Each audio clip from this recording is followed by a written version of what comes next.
just play better every week. And you talk about the steady improvement they made, how it made you feel they bought into your system.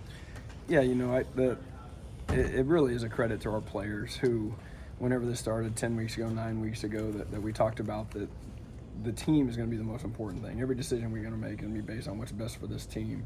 As players, individuals, groups, coaches, everything to be on the team. And to get a group of guys to buy into, I love the phrase Mudita. I use it all the time. And I'm more happy about my teammates' success than I am my own.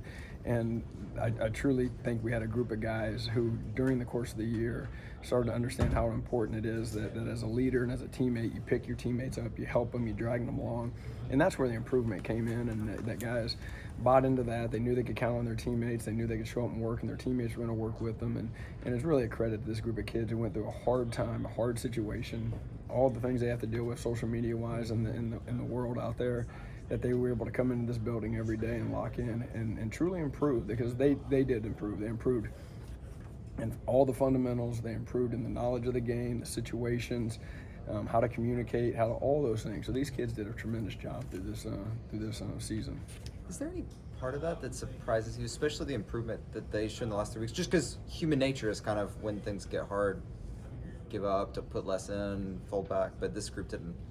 They didn't, and they actually excelled. Once we hit that bye week, that was a big week for us, because we were able to truly be done talking about anything that we do as a defense. We had our things in, and then we could truly at that point now start talking about what's the offense doing.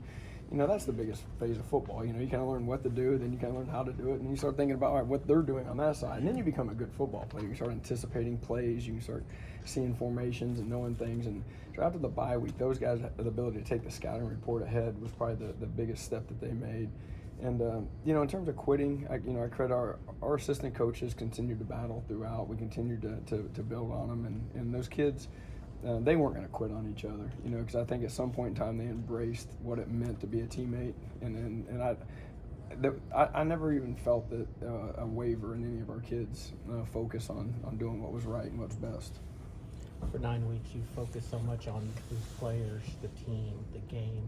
What's next for you? I mean, you've had a great journey back to college football. What have you even thought about what your next step is? Yeah, it's this business it's not a fairy tale world. It's not sunshine and rainbows out there. This is the real world. In college football, you get fired and you move you move your families, and there's a lot of guys in this building who will be doing that. And that's just the way it is.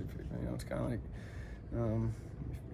if you can't accept that, then don't be a football coach. There's not gonna be whining about it. No one cares. What they say, 80% of people don't care about your problems. Other 20% are happy you have them. So no one cares. Like it's the nature of this beast. You don't want to be fired, then win. And we obviously didn't do that enough. So that's what happens in this business. And we'll figure something out. Being a coach aside, but on your dad hat, what do you tell Banks about his future? Because there's a lot of people in the locker room who don't know what their next step's going to be. Yeah, great experience for him, and it's the same for every kid that you got to look at every single day as an opportunity to get better, and whether it's how you warm up, how you get dressed, how you eat, how you do everything, and this is a competitive business. College football is a competitive business for kids, and if you don't take advantage of every day, then you'll get left behind in this business, and I think he understands that. So for him, there'll be a new coach, a new quarterback coach. I'm talking about that's just an opportunity to learn from another person, learn from another style, learn a different system. And anything you learn, you're getting better. So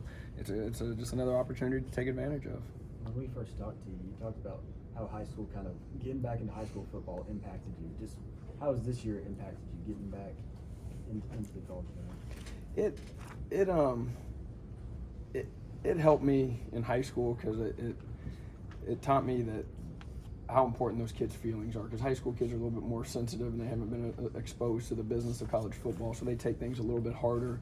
And you start to realize that your words and what you say to young men has a drastic impact on them. And so it helped me as a leader of young men, to say that in some way, because you start to realize that you can have an impact on people's lives, and you do have this position does have an impact on people's lives, and that pointed that out to me. So to carry that over to this experience, I knew going into this that it was going to be an opportunity to help some young men get better and do those things, and so it improved my leadership skills.